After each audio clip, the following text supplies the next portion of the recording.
দেখুন, আমরা আজকে খুব অবাক হয়ে গেলাম যে আজকে সকালবেলা আমরা যখন বিধানসভা ঢুকছি তখন আমাদের গাড়ি তল্লাশি করা হচ্ছে।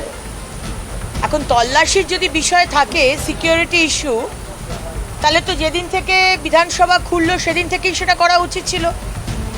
কিন্তু গতকাল যখন আমরা প্রতিবাদ করেছি মহেশতলার দাঙ্গা নিয়ে, মা তুলসীকে নিয়ে, হাতে মা তুলসীকে নিয়ে এবং ঝান্ডা নিয়ে, তারপর থেকেই পরের দিন 24 ঘন্টা যেতে না যেতে হঠাৎ করে এই তল্লাশি এটাই বোঝাচ্ছে। এবং আমাদের যারা সিকিউরিটি তারা এই কথাই বলল যে অধ্যক্ষ মহোদয়ের নির্দেশে তারা গাড়ি তল্লাশি করছে। তো আমার প্রশ্ন সিকিউরিটিকে এবং অধ্যক্ষ মহোদয়কে, বিজেপির এমএলএদের গাড়ি চেক করছেন, হয়তো টিএমসির এমএলএদের গাড়িও চেক করবেন। মুখ্যমন্ত্রী আরেকজন এমএলএ, মুখ্যমন্ত্রী হওয়ার সাথে সাথে তিনি কিন্তু একজন এমএলএ, তার গাড়িও চেক করবেন তো।